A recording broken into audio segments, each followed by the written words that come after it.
Good morning dear student in Maa Adishakti classes में आइए आज हम आप सभी लोगों को टेंस के बारे में बताते हैं। पहले भी टेंस के बारे में बताए थे लेकिन वो वीडियो अचानक सौभाग्यवश यूट्यूब से हट चुकी है, तो फिर से हमने नई वीडियो यूट्यूब पर अपनी अपलोड कर रहे हैं और उसे देखिए और अपना कंसेप्ट समझिए। तो आप लोग को बोर्ड पर पहले से ही लिखा हुआ मिलेगा टाइम, समय। समय क्या है? टेंस, काल। काल क्या है? दोनों एक ऐसे शब्द हैं जिसमें संबंध होते हुए भी अंतर स्पष्ट होता है।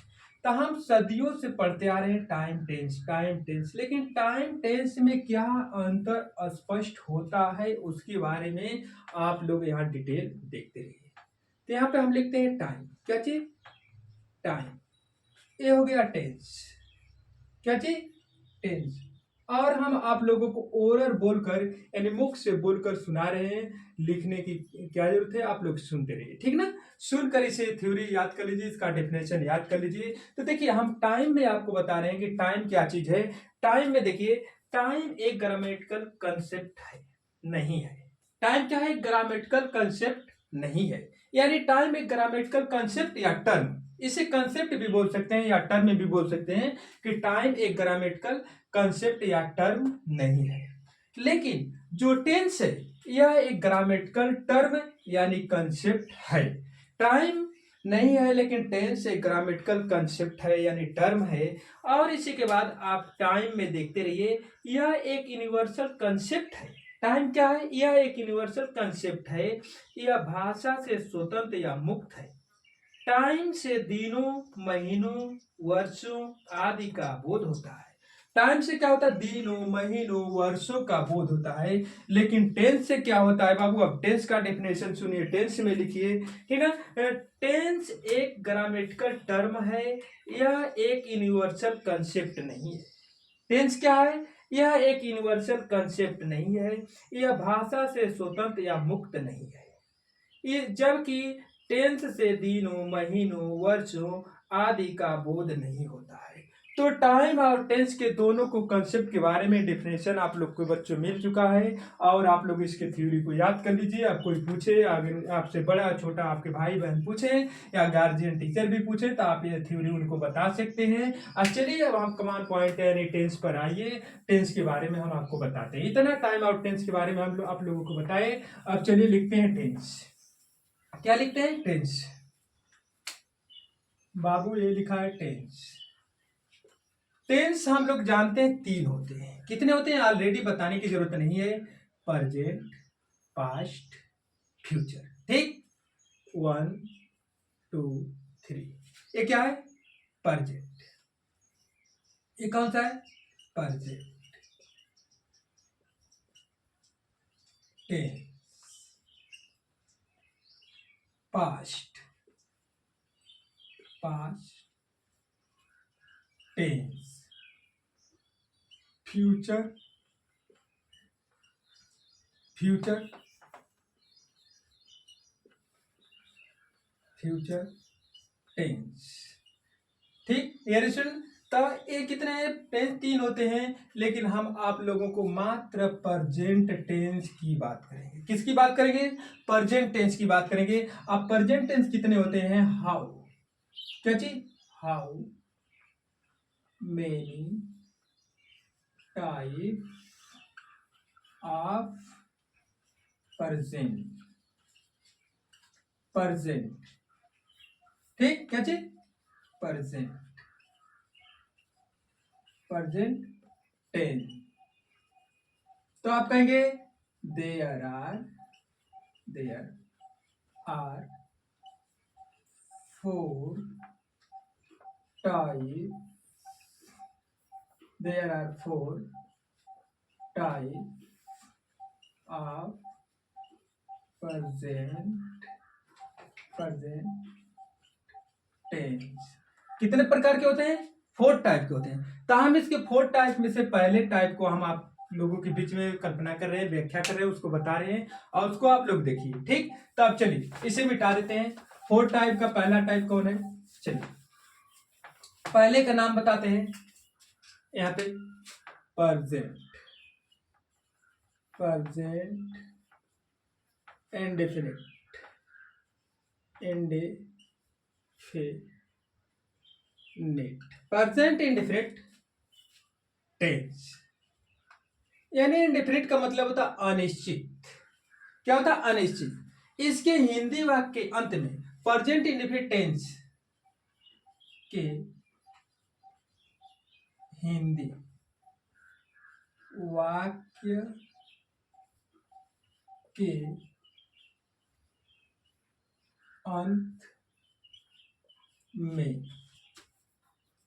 अंत में ता है,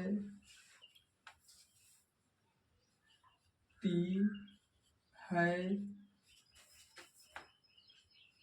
ते है, ता है, ती है, ते है,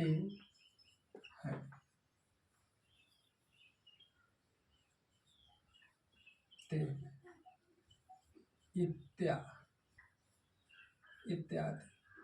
इत्यादि शब्द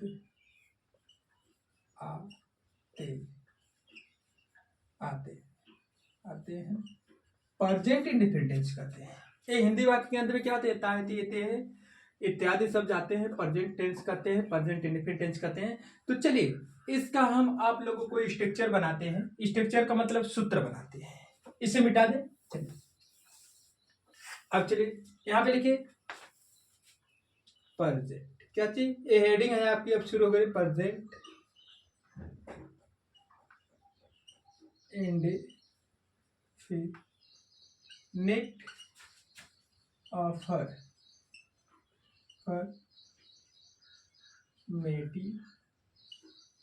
अफर्मेटिव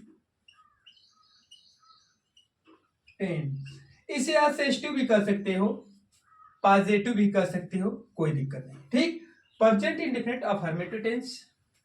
तो इसका सूत्र होगा सब्जेक्ट। क्या होगा? Subject.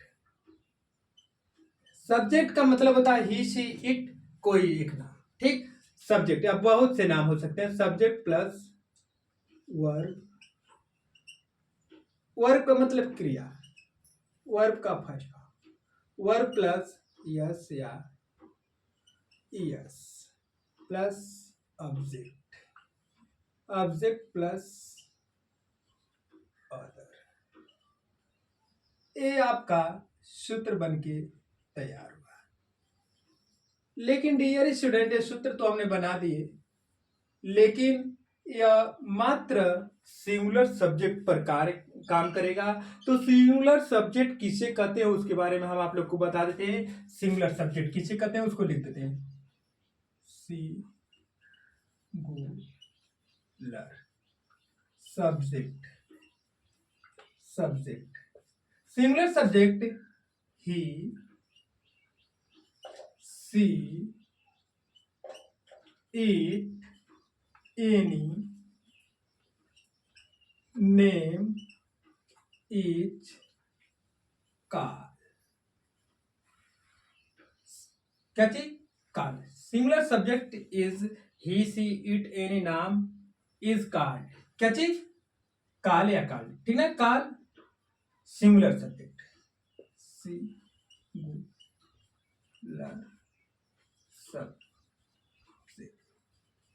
Singular subject. He, she, it, any name is called singular subject. इन्हें सिंगुलर सब्जेक्ट यानी एक वचन कहा जाता है। और सिंगुलर सब्जेक्ट के साथ हम हेल्पिंग व अफर्मेटिव टेंस में यस या यस का प्रयोग करते हैं। किसका प्रयोग करते हैं? यस या यस का प्रयोग करते हैं। तो लेकिन डियर स्टूडेंट, यस का प्रयोग, यस का प्रयोग कब करते हैं? ई, किसका? यस का प्रयोग, यस का प्रयोग, है ना? जब क्रिया के अंत में कोई वावेल, क्या चीज? वावेल आ या हो, यानी वावेल आप जानते हैं किसे कहते हैं? ए, E, I, O, I, O, U और क्या चीज? और S, S H, C H, G H, X. क्रिया के अंत में ये सब आए हों, A, E, I, O, U और S, H, C H, G H, X आए हों, तो हम हेल्पिंग वर्ब यस का प्रयोग करेंगे सिंगुलर सब्जेक्ट के साथ। यदि ये सब न आए हो, यदि A, E, I, O, U और S, S H, C H, G H, G H, X न आ ए हो तो हेल्पिंग वर्ब यस, यानी ये वाला यस का प्रयोग होगा। ठीक, यस का प्रयोग होगा तो ये किसके लिए है बाबू? सिंगुलर सब्जेक्ट के लिए ये सूत्र आपका काम करेगा, ना कि प्लूरल सब्जेक्ट के लिए ये सूत्र काम करेगा। ठीक ना? तो आप चलिए इसे मिटा देते हैं, अब आगे बताते हैं। ये सूत्र किसके लिए है? ओनली फॉर सिंगुलर सब्जेक्ट के लिए। लीजिए लिख देते हैं।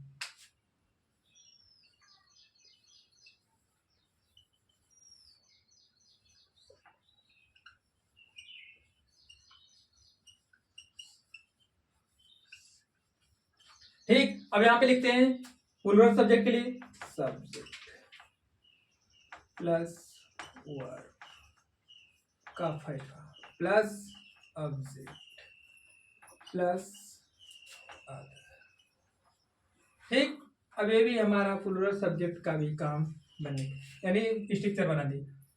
Only for plural subject. Plural subject किसे कहते हैं? I, we, they, you, any, two, name, is, called, plural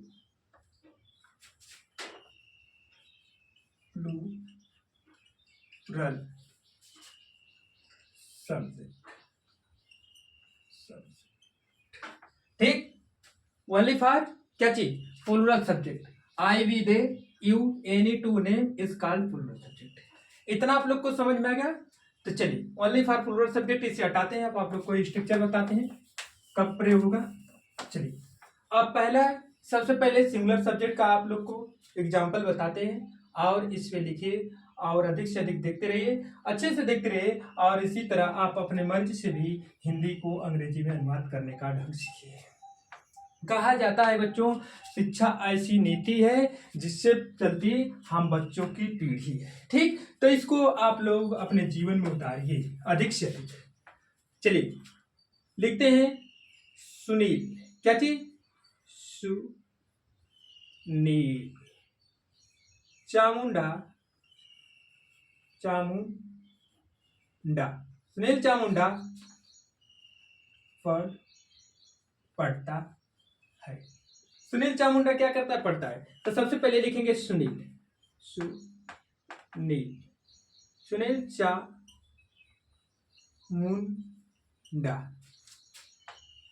read, क्या करता है? रीड। तो अब हम आप लोग को बोले थे सिंगुलर सब्जेक्ट हो और क्रिया के अंत में कोई वावेल आया हो, यस आया हो, यस एच आया हो, सी एच आया हो, जी एच आया हो, यक्ष आया हो, तो देखिए ये हमारी क्रिया है। ये क्या चाहिए? क्रिया है। तो इसके अंत में न कोई वावेल आया, न सी एच आया, न जी एच आया, न यस एच आया, न यक्ष आया, तो इसलिए हम हेल्पिंग वर्ब किसका प्रयोग करेंगे?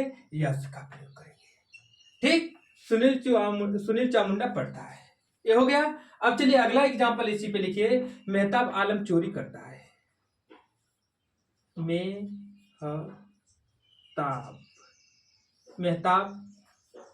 आलम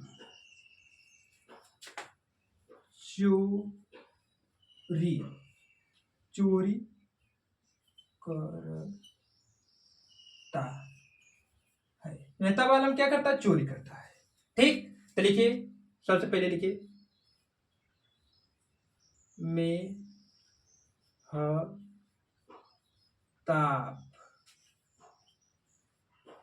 आलम चोरी करने की अंग्रेजी होती है स्टील। क्या करता है? स्टील। तो स्टील लिखा गया। इसमें भी देखिए ना यस आया, ना एच आया, ना सी एच आया, ना जी एच आया, ना यक्ष आया, ना कोई वावेल आया, तो इसलिए हम इसको भी, इसमें भी क्या करेंगे? यस का प्रयोग करेंगे। मेहताब आलम स्टील, मेहताब आलम चोरी करता है। ठीक, और इसी पे दो चार एग्जांपल आपको सिंगुलर सब्जेक्ट का बताते हैं। मिटा दे, चलिए मिटा दिए। आगे लिखिए बाबू। अब इसको बताएंगे। अब हम आपको क्या चीज? इच का प्रयोग बताएंगे। इच कैसे बनता है, इच का कहाँ लगता है, उसके बारे में बताएंगे। जब कोई वावेल आएगा, आज जो हम 5 और बताए थे, उस वो क्रिया के अंत में आएगा तो लगेगा। लिखिए अविनाश,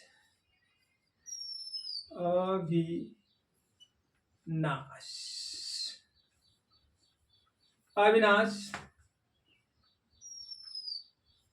अंग्रेजी, क्या चीज? अंग्रेजी पढ़ाता है। क्या करता है अविनाश? अंग्रेजी पढ़ाता है। देखिए अविनाश टीच, क्या आया बाबू? टीच आया। सी एच आ गया, क्या आ गया?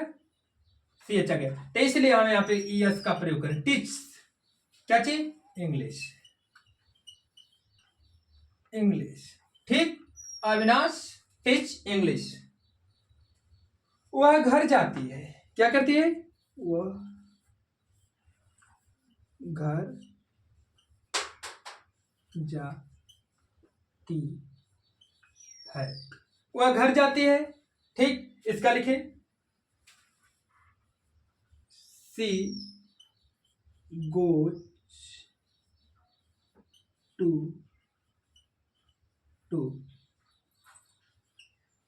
होम।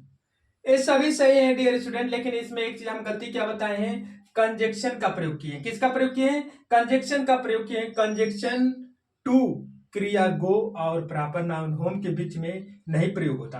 यदि प्रयोग हुआ हो क्रिया गो और होम के बीच में, तो ये आपका सेंटेंस गलत होगा। लेकिन अधिक से लोग यही बताते हैं कि जैसे मान लीजिए वो घर जाता है, ही गो टू होम। लेकिन डियर स्टूडेंट, आप टू का प्रयोग मत करिएगा। यदि टू का प्रयोग करेंगे तो ये सेंटेंस आपका गलत हो जाएगा। इसका हम आपको दूसरा सेंटेंस बता रहे हैं। ही गोज, वह घर जाता है। He goes home. अब ये सेंटेंस आपका सही हुआ। ठीक, ये सेंटेंस सही हुआ और ये सेंटेंस डियर स्टूडेंट गलत है। ये कौन सा सेंटेंस गलत है? ये वाला गलत है। तो इसे ध्यान दीजिए कि क्रिया गो और होम के बीच में आप टू का प्रयोग नहीं करेंगे, कंजक्शन का प्रयोग नहीं करेंगे। तो कंजक्शन का प्रयोग करते हैं तो गलत है, इसे अब हम मिटाते हैं। ये हम जानते हैं कि आप लोग सिंगुलर के बारे में जान चुके कब एस या एस का प्रयोग होता है। और जिनको नहीं समझ में आया है और ये वीडियो देखें और उसी के हिसाब से अपने हिंदी का प्रयोग करें और उसे अंग्रेजी में अनुवाद करने का प्रयास करें। तो हमने सिंगुलर सब्जेक्ट के बारे में बताया। अब आपको प्लूरल सब्जेक्ट के बारे में बताएंगे, बहुवचन के बारे में बताएंगे। चलिए बहुवचन का बताते हैं। हम इस वीडियो पर हम पढ़ते, हम क्या करते हैं? पढ़ते हैं। वी रेड, ये बन गया आपका। इसमें किसी हेल्पिंग वर्ब का प्रयोग नहीं होगा। चलिए ये बन गया। ठीक, ए बन गया। अब दूसरा लिखिए, तुम हंसते हो, तुम हंसते हो, तुम क्या करते हो, हंसते हो, यू लाफ। यहाँ पे देखिए बच्चों जी एच आया है, लेकिन सब्जेक्ट क्या है, बहुवचन है, इसलिए हमने यस का प्रयोग नहीं किया। हम ऑलरेडी आपको बता दिए कि इस सेंटेंस पर यह काम कर रहा है। किस पे कर रहा है, इस सेंटेंस पे काम कर रहा है, इस सूत्र पे काम कर रहा है, इसलिए इसमें किसी हेल्पिंग वर्ब का प्रयोग नहीं है। चलिए दो एग्जांपल हो गया, और आपको दो एक तीन एग्जांपल बताते हैं। अब लिखिए अगला एग्जांपल, मेहताब, मेहताब, ये सिंगुलर है। हाँ बाबू ये सिंगुलर है, लेकिन इसमें जब दो या तीन नाम आ जाते हैं तो बहुवचन कहलाता है, जिससे हमने आपको लिख दिया था, I with you are any two name is called plural. तो इसमें दो नाम लिख रहे हैं, इसलिए हमने पहले लिख दिया। आप सोचे कि सर जी सिंगुलर लिख रहे हैं, ठीक। मेहताब, क्या चीज, मेहताब, आलम, आलम और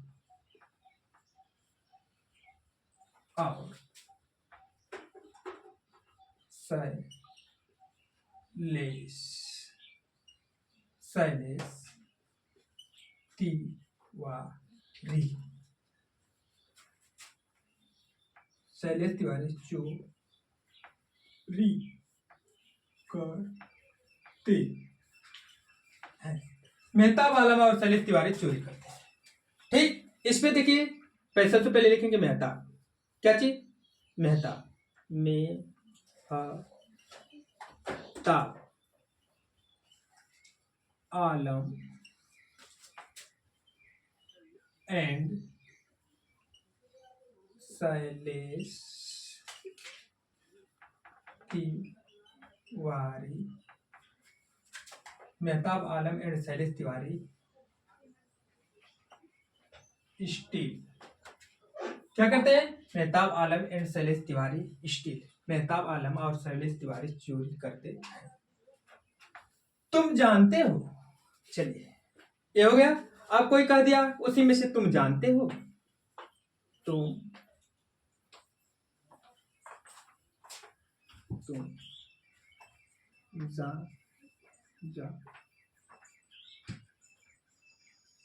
तुम जानते हो, तुम जानते हो, यू नो, यू नो, तुम जानते हो, तुम जानते हो। अब कोई कहा हाँ मैं जानता हूं, क्या कहा कोई, तुम जानते हो, तो लड़का क्या बोलेगा, हाँ मैं जानता हूं, हाँ मैं जानता हूं, हाँ मैं जानता हूं। क्या हुआ बाबू, सबसे पहले बोला गया मेहताब, आलम, शैलेश तिवारी चोरी करते हैं, मेहताब, आलम एंड शैलेश तिवारी स्टील। तो कोई पूछा तुम जानते हो, यू नो, तो बच्चा क्या बोला, हाँ मैं जानता हूं, यस। हाँ का अंग्रेजी क्या होती है, yes, I, yes I know. बच्चों यहाँ पे देखिए पूरा आपको मिला, और आप लोग इसी तरह अधिक से अधिक इसको सब्सक्राइब करिए और पढ़ते रहिए। आज की वीडियो यहीं पे हम रुकते हैं, अगली वीडियो हम प्रेजेंट इंडेफिनिट नेगेटिव टेंस और इंटरगेटिव टेंस हम डिटेल आप लोगों को बताएंगे। Thank you so much.